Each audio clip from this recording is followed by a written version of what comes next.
private jet plunges into a San Diego suburb, killing pilot Marcus Hayes instantly.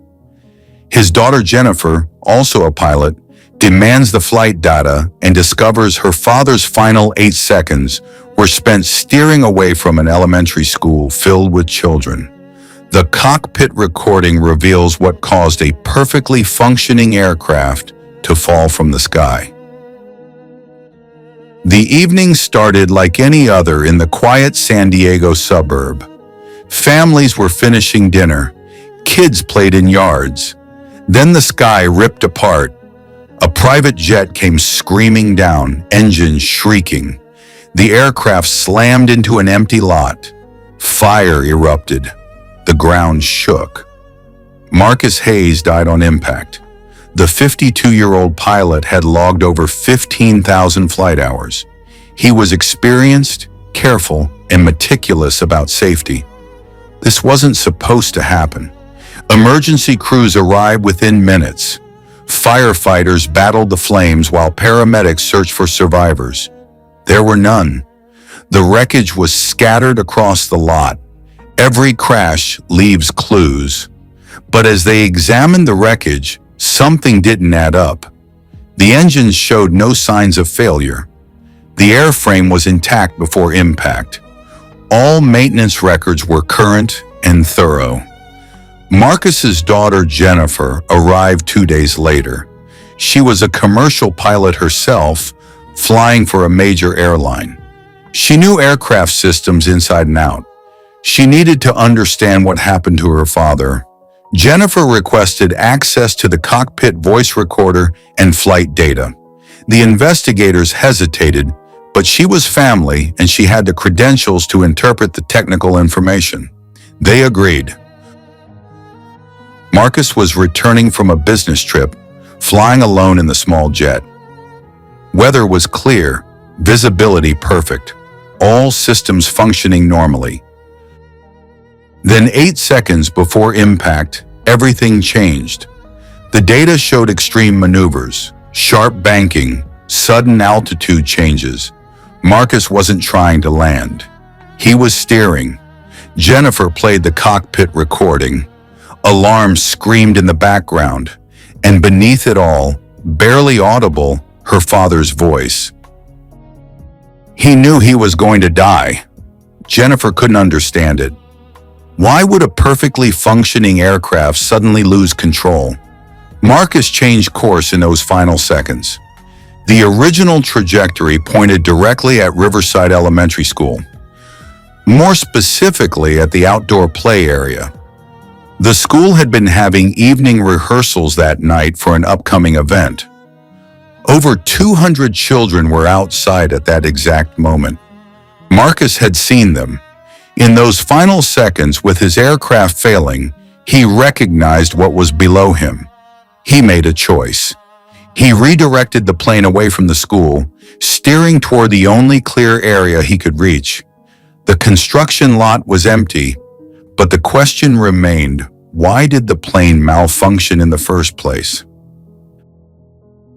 Marcus was obsessive about maintenance. Every inspection was thorough. Jennifer requested additional data, transmission logs, radar information, communication records. The radar data revealed an anomaly.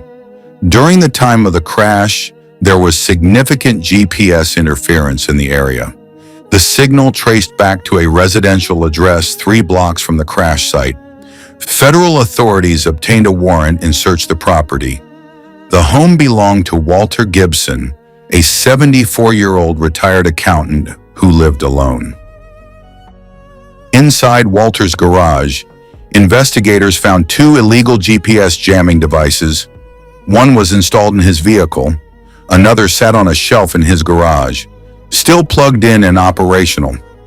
Walter was brought in for questioning. 6 months earlier, Walter had become convinced someone was watching him. A car kept appearing on his street at odd hours. He received strange phone calls with no one on the other end. Someone had been photographing houses in the neighborhood. Walter lived alone. He spent his days watching news programs that fed his anxiety about crime and surveillance. Then he found the jammers online. The advertisement promised protection from tracking devices and surveillance. For $800, he could prevent anyone from monitoring his location. But Walter didn't understand the technology. On the night of the crash, both jammers were running. Walter had activated them earlier that evening because he thought he saw the suspicious car again. Marcus Hayes flew overhead at exactly the wrong moment. The interference scrambled his navigation systems. The aircraft's computers received conflicting data. Warning lights flashed. The plane began to fail. Federal investigators verified Walter's story. The car he feared was owned by a neighbor who worked night shifts.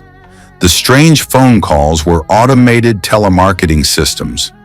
The person photographing houses was a real estate agent documenting properties for sale. Walter's paranoia was based on nothing, but those fears had killed an innocent man.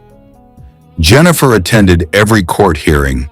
She sat in the front row watching Walter testify. During her victim impact statement, Jennifer described those final 8 seconds. He made the choice to steer away, accepting his own death to save hundreds of children. She told the court that Walter needed to face full consequences, so people would think twice before purchasing illegal equipment out of paranoia or ignorance. Walter sold his home to cover part of the damages. His retirement savings went to pay the rest. The devices that cost him $800 ultimately cost him everything. Months later, Jennifer visited the crash memorial that had been erected at the construction site. Fresh flowers were always there. Parents from Riverside Elementary left them. People who understood what Marcus had done left them.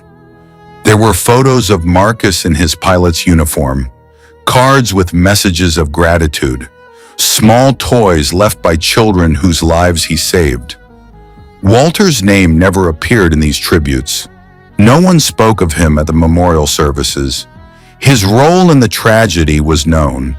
But here, in this place, only Marcus was remembered.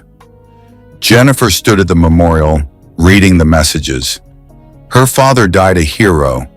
There was no redemption in this story, no healing conversation, no forgiveness, just the legal system doing what it must, and a daughter learning to live with both her father's heroism and the senseless reason for his death.